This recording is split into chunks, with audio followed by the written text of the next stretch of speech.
नमस्कार, वंदे मातरम, जय Hind. ST news में आपका एक बार फिर से बहुत बहुत स्वागत है।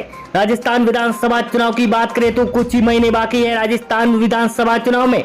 वहीं उससे पहले एबीपी न्यूज टाइम्स ने और फलोदी सट्टा बाजार ने जो सर्वे निकाला उसको देखते हुए नेताओं की नींद उड़ी हुई है, क्योंकि इस बार राजस्थान के रण में बहुत कुछ अलग होता नजर आ सकता है। जिस तरह से देखा जाए तो राजस्थान में इस बार कांग्रेस और बीजेपी की कड़ी टक्कर देखने को मिल सकती है। वहीं इस बार आरएलपी के हनुमान बेनीवाल जिस तरह से अपनी पूरी ताकत झोंकते हुए नजर आ रहे हैं, तो उसको देखते हुए भी क्या यहाँ पर आरएलपी भी बहुत बड़ा कमाल करती हुई नजर आ सकती है। तो वहीं दूसरी ओर जिस तरह से देखा जाए तो आम आदमी पार्टी की एंट्री से किसको कितना बड़ा नुकसान होता हुआ नजर आता दिखाई दे सकता है। तो हम आपको दिखाने जा रहे हैं राजस्थान की 200 विधानसभा सीटों का सबसे बड़ा और सटीक सर्वे। तो आप वीडियो के लास्ट तक जरूर बने रहिए और वीडियो पर नए हैं तो हमारे चैनल को सब्सक्राइब जरूर करें। वहीं राजस्थान के रण में इस बार क्या यहाँ पर बीजेपी अपनी बाजी मार सकती है या फिर कांग्रेस फिर से अपनी सरकार बनाती हुई नजर आ सकती है। फ्री के वादों को लेकर देखते हुए यहाँ पर जिस तरह से देखा जाए तो मोबाइल जो यहाँ पर कांग्रेस सरकार देती नजर आ रही है, उसको देखते हुए यहाँ पर क्या कांग्रेस को ज्यादा सीटें मिलेगी या फिर बीजेपी यहाँ पर अपनी बाजी मारती हुई नजर आ सकती है। क्या एक बार फिर मोदी लहर काम आती नजर आ सकती है। तो आपको ले चलते हैं राजस्थान की 200 विधानसभा सीटों पर। तो सबसे पहले आपको दिखाते हैं राजस्थान। सबसे पहले हमारे बीच में भीलवाड़ा की यहाँ पर 7 सीटें आ गई है, तो उसको लेकर यहाँ पर बीजेपी को 5 सीटें मिल रही है, तो कांग्रेस के खाते में यहाँ से 2 सीटें जा रही है, तो यहाँ पर आरएलपी और अन्य को 0-0 सीट मिल रही है। वहीं बीकानेर की 7 सीटों की बात करें तो यहाँ पर बीजेपी को 4 सीटें, वहीं कांग्रेस को 3 सीटें मिल रही है, तो आरएलपी और अन्य के खाते में 0-0 सीट जाती हुई नजर आ रही है। साफ तरह से देखा जा रहा है इस बार बीजेपी को बहुत बड़ा फायदा होता नजर आ रहा है। वहीं बाड़मेर की 7 सीटों की बात करें तो यहाँ पर बीजेपी को 6 सीटें, वहीं कांग्रेस को 1 ही सीट मिलती नजर आ रही है। वहीं आरएलपी और अन्य के खाते में 0-0 सीट नजर आ रही है। बाड़मेर में यहाँ पर बहुत बड़ा उलटफेर भी होता नजर आता दिखाई दे रहा है। वहीं अगला जिला अलवर, जहां पर 11 विधानसभा सीटें हैं, तो यहाँ पर बीजेपी को 8 सीटें, तो कांग्रेस को यहाँ पर 2 सीटें मिल रही है, तो आरएलपी को 0 सीट, अन्य के खाते में 1 सीट जाने का अनुमान दिखाया जा रहा है। वहीं अगला जिला जयपुर में, जहां पर 19 सीटें हैं, तो यहाँ पर 12 बीजेपी को मिल रही है, तो कांग्रेस के खाते में 7 सीटें जा रही है और यहाँ पर आरएलपी और अन्य को 0-0 सीट मिल रही है। आरएलपी को यहाँ पर ज्यादा सीटें नहीं मिलती नजर आ रही है, वहीं यहाँ पर बीजेपी को सबसे ज्यादा सीटें मिलती नजर आई।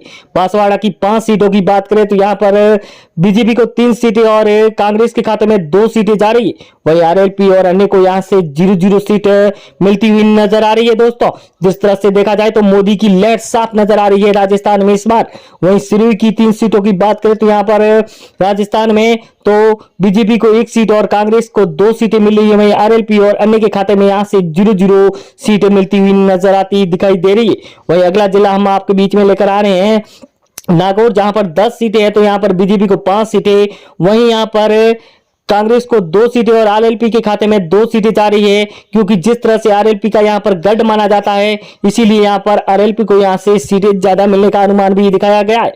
वहीं डूंगरपुर की 4 सीटों की बात करें तो यहाँ पर बीजेपी को 3 सीटें, वहीं कांग्रेस के खाते में 1 सीट जाती हुई नजर आ रही है। वहीं आरएलपी और अन्य को यहाँ से 0-0 सीटें मिलती हुई नजर आती दिखाई दे रही है। वहीं अगला जिला जहां पर आपको बताते हैं धौलपुर की 4 सीटों पर, तो यहाँ पर बीजेपी को 2 सीटें, वहीं कांग्रेस के खाते में 2 सीटें जा रही है। आरएलपी और अन्य को यहाँ से 0-0 सीट मिल रही है, तो यहाँ पर धौलपुर में बीजेपी और कांग्रेस की कड़ी टक्कर देखने को मिलती हुई नजर आ सकती है। दोस्तों, वहीं अगला जिला बारह, जहां पर 4 विधानसभा सीटें है, तो 2 यहाँ पर बीजेपी और 2 कांग्रेस को मिल रही है। आरएलपी और अन्य के खाते में यहाँ से 0-0 सीटें मिलती नजर आ रही है। यहाँ पर भी बहुत कड़ी टक्कर नजर आ सकती है बीजेपी और कांग्रेस के बीच में। वहीं अगला जिला जहां पर आपको ले चलते हैं भरतपुर की 7 सीटों पर, तो यहाँ पर बीजेपी को 3 सीटें और कांग्रेस के खाते में 3 सीटें जा रही है। वहीं यहाँ पर आरएलपी को 1 सीट मिल सकती है, तो अन्य के खाते में 0 सीट मिलती हुई नजर आती दिखाई दे रही है। वहीं अगला जिला जहां पर आपको बात करें तो यहाँ पर सीकर की 8 विधानसभा सीटें हैं, जहां पर बीजेपी को 4 और कांग्रेस को 3 सीटें मिल रही है तो आरएलपी के खाते में 1 सीट जा रही है, तो अन्य को यहां से 0-0 सीट मिलती हुई नजर आती दिखाई दे रही है दोस्तों। वहीं जिस तरह से देखा जाए तो अगला जिला आपके बीच में हम लेकर आ रहे हैं जोधपुर, जहां पर 8 विधानसभा सीटें हैं। तो यहां पर बीजेपी को सबसे ज्यादा 6 सीटें मिल रही है, तो कांग्रेस को यहां पर 2 ही सीटें मिल रही है। वहीं यहां पर आरएलपी और अन्य के खाते में 0-0 सीट जाती हुई नजर आती दिखाई दे रही है दोस्तों। वहीं अगला जिला जहां पर सवाई माधोपुर की 4 विधानसभा सीटों की बात करें तो यहां पर बीजेपी को 2 सीटें मिल रही हैं। वहीं यहां पर कांग्रेस के खाते में 2 ही सीटें जाती हुई नजर आ रही। आरएलपी और अन्य का यहां से खाता भी नहीं खुलता हुआ नजर आ रहा है सवाई माधोपुर से। वहीं अगला जिला जहां पर बात करें कोटा की 6 विधानसभा सीटों की, तो यहां पर बीजेपी को 4 सीटें मिल रही है, तो कांग्रेस के खाते में 2 ही सीटें जा रही है। वहीं आरएलपी और अन्य को 0-0 सीट मिलती हुई नजर आती दिखाई दे रही है। वहीं कोटा में इस बार कांग्रेस को बहुत ही कड़ा नुकसान होता नजर आ रहा है। झालावाड़ की 4 सीटों की बात करें तो यहां पर बीजेपी को 2 सीटें मिल रही है, वहीं कांग्रेस को 2 सीटें और अन्य के खाते में यहां से 0 सीट जा रही है। कांग्रेस और बीजेपी की साफ टक्कर नजर आती दिखाई दे रही है झालावाड़, जहां पर वसुंधरा का गढ़ माना जाता है। वहीं चित्तौड़गढ़ की 5 सीटों की बात करें तो यहां पर बीजेपी को 3 सीटें, वहीं कांग्रेस को 2 सीटें मिल रही है, तो यहां पर आरएलपी और अन्य का सुपड़ा साफ होता नजर आ रहा है चित्तौड़गढ़ से। चित्तौड़गढ़ में यहां पर बीजेपी की यहां पर साफ नजर जीत आती दिखाई दे रही है। वहीं प्रतापगढ़ की 2 सीटों की बात करें तो यहां पर एक बीजेपी और एक कांग्रेस के खाते में जाती हुई नजर आ रही है, तो आरएलपी और अन्य को यहां से 0-0 सीटें मिलती हुई नजर आती दिखाई दे रही है। प्रतापगढ़ में यहां पर बहुत बड़ा उलटफेर भी होता नजर आ सकता है इस बार। वहीं उदयपुर की 8 विधानसभा सीटों की बात करें तो 5 बीजेपी को मिल रही है। वहीं यहां पर कांग्रेस को 3 सीटें और आरएलपी और अन्य के खाते में यहां से 0-0 सीट जाती हुई नजर आती दिखाई दे रही है दोस्तों, क्योंकि जिस तरह से देखा जाए तो उदयपुर में बीजेपी का गढ़ माना जाता है। वहीं जालोर की 5 विधानसभा सीटों की बात करें तो यहां पर बीजेपी को 3 सीटें, वहीं कांग्रेस को 2 सीटें मिल रही है। आरएलपी और अन्य के खाते में यहां से 0-0 सीट मिलती हुई नजर आ रही है। यहां पर भी बीजेपी को सबसे ज्यादा बहुमत मिलता नजर आता दिखाई दे रहा है। वहीं जैसलमेर की 2 सीटों की बात करें तो यहां पर एक बीजेपी और एक कांग्रेस के खाते में जाती हुई नजर आ रही है। जैसलमेर में 2 जिले हैं जहां पर 2 विधानसभा सीटों की बहुत बड़ा उलटफेर यहां पर सामने नजर आ रहा है। जिस तरह से देखा जाए तो यहां पर अगली सीट आ गई है गंगानगर की 6 विधानसभा सीटें हैं, तो यहां पर बीजेपी को 3 सीटें, वहीं कांग्रेस के खाते में यहां पर 3 सीटें जा रही है। वहीं आरएलपी और अन्य को यहां से 0-0 सीट मिलती हुई नजर आती दिखाई दे रही है दोस्तों। वहीं अगला जिला जहां पर हम आपको ले चलते हैं राजसमंद, जहां पर 4 विधानसभा सीटें है, तो 2 बीजेपी और 2 कांग्रेस के खाते में जाती हुई नजर आ रही है। वहीं आरएलपी और अन्य को यहां से 0-0 सीट मिलती हुई नजर आ रही है। यहां पर राजसमंद में बीजेपी और कांग्रेस की बहुत कड़ी टक्कर दिखाई दे रही है दोस्तों। वहीं टोंक की 4 विधानसभा सीटों की बात करें तो यहां पर बीजेपी को 3 सीटें, वहीं कांग्रेस को 1 सीट मिल रही है, तो आरएलपी और अन्य को यहां से 0-0 सीट मिलती हुई नजर आ रही है दोस्तों। यहां पर टोंक में बीजेपी का गढ़ माना जाता है, इस बार बीजेपी को बहुत ज्यादा सीटें मिलती हुई नजर आ सकती है। वहीं दौसा की 5 विधानसभा सीटों की बात करें तो यहां पर बीजेपी को 3 सीटें, वहीं कांग्रेस को 2 सीटें मिल रही है। आरएलपी और अन्य का यहां से खाता भी नहीं खुलता हुआ नजर आ रहा है। यहां पर भी दौसा में बहुत बड़ा उलटफेर होता भी नजर आता दिखाई दे रहा है।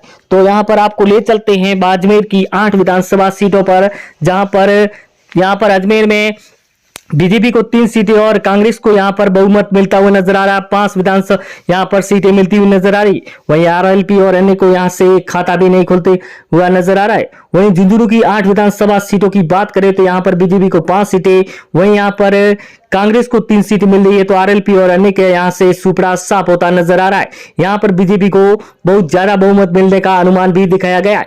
वहीं अगला जिला चूरू, जहां पर 6 विधानसभा सीटें है, तो यहां पर 3 बीजेपी और 3 कांग्रेस को मिल रही है, तो आरएलपी और अन्य का सुपड़ा साफ होता नजर आ रहा है। शुरू में इस बार कांग्रेस और बीजेपी की बहुत कड़ी टक्कर देखने को मिलती हुई नजर आ सकती है दोस्तों।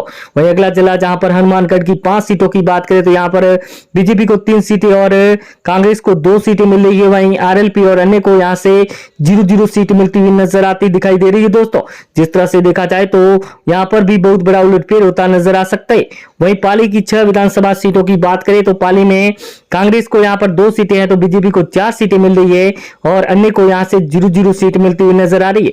पाली में इस बार कांग्रेस को बहुत बड़ा नुकसान होता नजर आता दिखाई दे रहा है। वहीं अगला जिला जहां पर बात करें बूंदी की 3 विधानसभा सीटों की, तो यहां पर बीजेपी को 1 और कांग्रेस को 2 सीटें मिल रही है।